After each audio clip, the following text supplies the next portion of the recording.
Bonjour à toutes et à tous et bienvenue sur ma chaîne dédiée à l'immigration au Canada. Dans cette vidéo, je vais commenter un article que j'ai lu tout récemment à propos des refus qu'il y a pour les étudiants africains. L'article que j'avais vu, c'est l'article de CBC News. Malheureusement, j'ai pas trouvé la version française, donc j'ai retrouvé un autre article assez similaire. Donc, je mettrai le lien de l'article sur la barre de description si jamais vous voulez le lire. Donc, en gros, ça dit que Ottawa refuse à peu près 80 à 90% des permis d'études provenant de l'Afrique, en particulier de l'Afrique francophone. Au niveau de l'article, vous verrez tout au début qu'il y a quand même un exemple qui est pris en considération. Donc, pour le cégep de la Gaspésie et des îles, qu'ils affirment qu'ils avaient offert une admission à 139 étudiants africains la dernière année, mais juste 20 étudiants ont pu avoir le permis d'études. Donc, c'est quand même énorme le taux de permis d'études qui n'ont pas été octroyés. C'est quand même un gros pourcentage.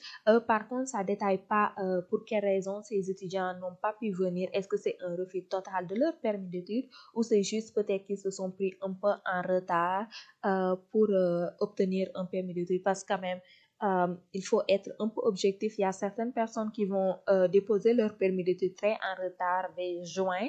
En général, si vous déposez votre permis d'études en juin, c'est sûr que vous serez en retard parce que la haute saison, c'est vraiment vers mai, juin. Donc, le plus tard que vous devez déposer votre permis d'études, c'est en mai pour être dans les temps. Actuellement, il y a toujours des personnes qui attendent leur permis d'études qu'ils avaient déposé depuis, je pense, avril, certains même mai. Ces cas sont quand même exceptionnels. Donc, à chaque fois, si vous êtes dans l'un de ces cas-là, peut-être contacter IRCC pour voir l'avancée de votre demande parce que c'est vraiment pas normal. En général, ça prend 2 à 3 mois pour obtenir votre permis d'études. La directrice dit que la principale raison pour laquelle les étudiants qu'il attendait, qui étaient acceptés à son établissement, n'ont pas pu avoir le permis d'études, c'est juste la question à savoir s'ils vont retourner ces jeux à la fin de leurs études, ce qui est quand même, je pense que j'avais même fait une vidéo là-dessus. Donc, le système canadien veut qu'à la fin de vos études ou même avant de venir, de déclarer que vous allez quitter le Canada à la fin de vos études. Mais réellement, même eux, c'est pas ça qu'ils veulent.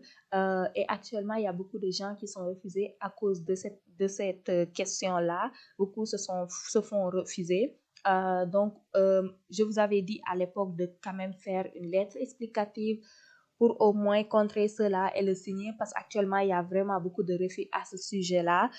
C'est sûr que aussi, par exemple, s'il y a des étudiants qui viennent d'autres régions comme la France, en général, je pense que eux, ils sont plus avantagés à ce niveau-là que peut-être malheureusement nous qui venons de l'Afrique. Donc peut-être juste écrivez une lettre explicative pour dire que vous allez retourner chez vous à la fin de vos études, même si c'est pas ce que vous voulez. De toute façon, Immigration au Canada, elle sait que la majorité des gens qui vont venir au Canada, c'est pas pour rentrer chez eux à la fin de leurs études, parce qu'une personne ne va pas payer 20 000 $ par année juste pour par la suite rentrer chez lui. Autant rester alors dans son pays d'origine pour étudier. Les deux pays principalement qui se font plus refuser le permis d'études, c'est les Algériens et les Congolais. Donc, c'est deux régions où vraiment les Québécois cherchent des immigrants, notamment au niveau des immigrants étudiants. Donc, à tort, à raison, aussi, faut savoir les dessous également des raisons des refus. C'est sûr que si c'est quelqu'un qui se fait refuser juste parce qu'on s'est passé à la fin de ses études, il va retourner dans son pays d'origine, c'est quand même un peu unfair. Comparé à peut-être quelqu'un qui ne peut pas prouver qu'il a ses capacités financières. Donc, quand même, c'est un peu difficile à déterminer c'est pour quelle raison la personne se fait refuser de venir au Canada. Mais c'est sûr qu'il y a beaucoup de gens africains qui se font refuser malheureusement le permis d'études, parfois sans raison très valide. La directrice de l'établissement en question quand même a soulevé comme point ce que j'ai trouvé quand même un peu bizarre parce que définitivement la seule raison pour laquelle il veut quand même que Ottawa accepte ses étudiants en partie. C'est pour permettre aux étudiants locaux de pouvoir bénéficier de certains programmes parce que les étudiants étrangers, ils vont payer plus en termes de frais de scolarité. Donc, c'est quand même, venez étudier, quand même, on va profiter un peu de votre argent pour essayer d'accommoder les gens qui vivent aussi dans les régions. C'est sûr que ça va toucher plus les gens les écoles, établissements qui se trouvent en dehors de la métropolitaine montréalaise, parce qu'en général, là-bas, c'est sûr, si même un étudiant étranger ne vient pas, il le remplace le lendemain. Donc, ils n'ont pas de problème comparé aux établissements qui se trouvent en dehors de la province, de la conglomération montréalaise. La question de la discrimination est soulevée à ce niveau.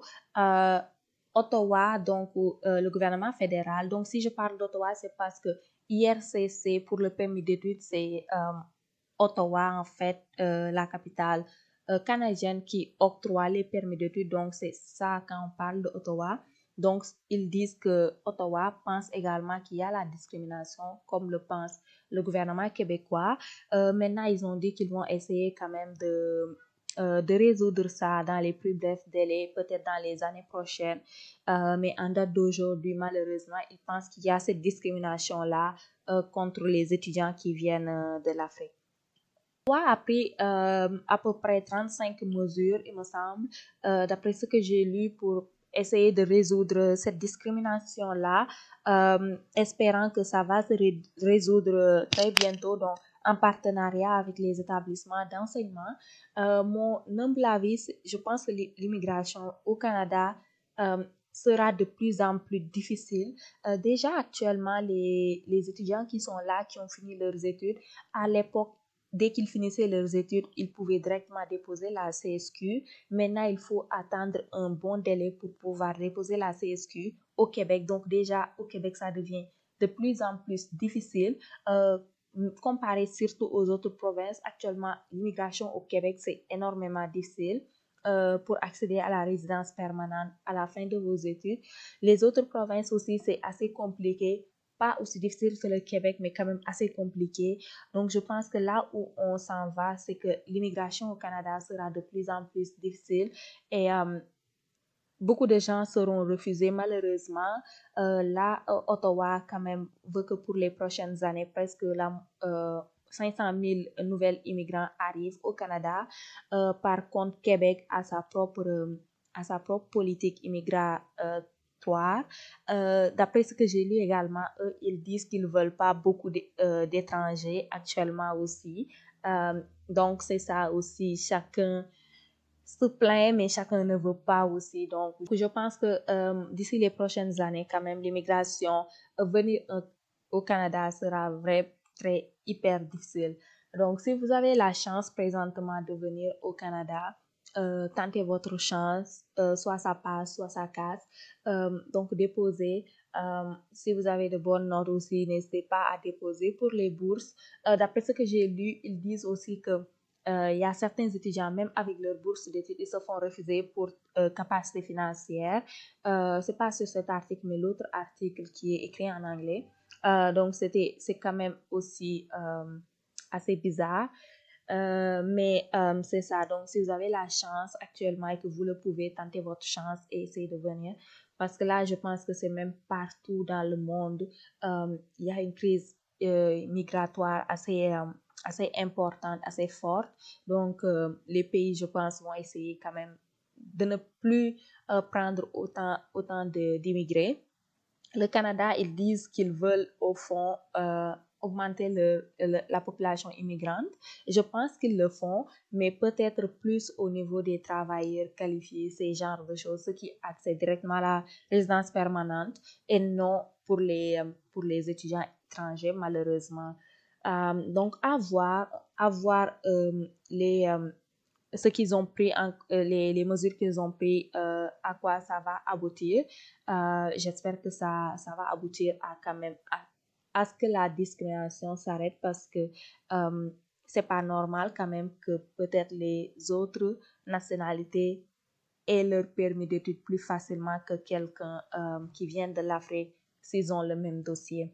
Donc, c'était tout pour cette commentaire de cet article que j'avais vu. Donc, j'espère que quand même euh, vous avez apprécié la vidéo. N'hésitez pas à l'aimer et à commenter également si vous avez des questions. Ça me fera plaisir de vous répondre. N'hésitez pas également à vous abonner et à la prochaine.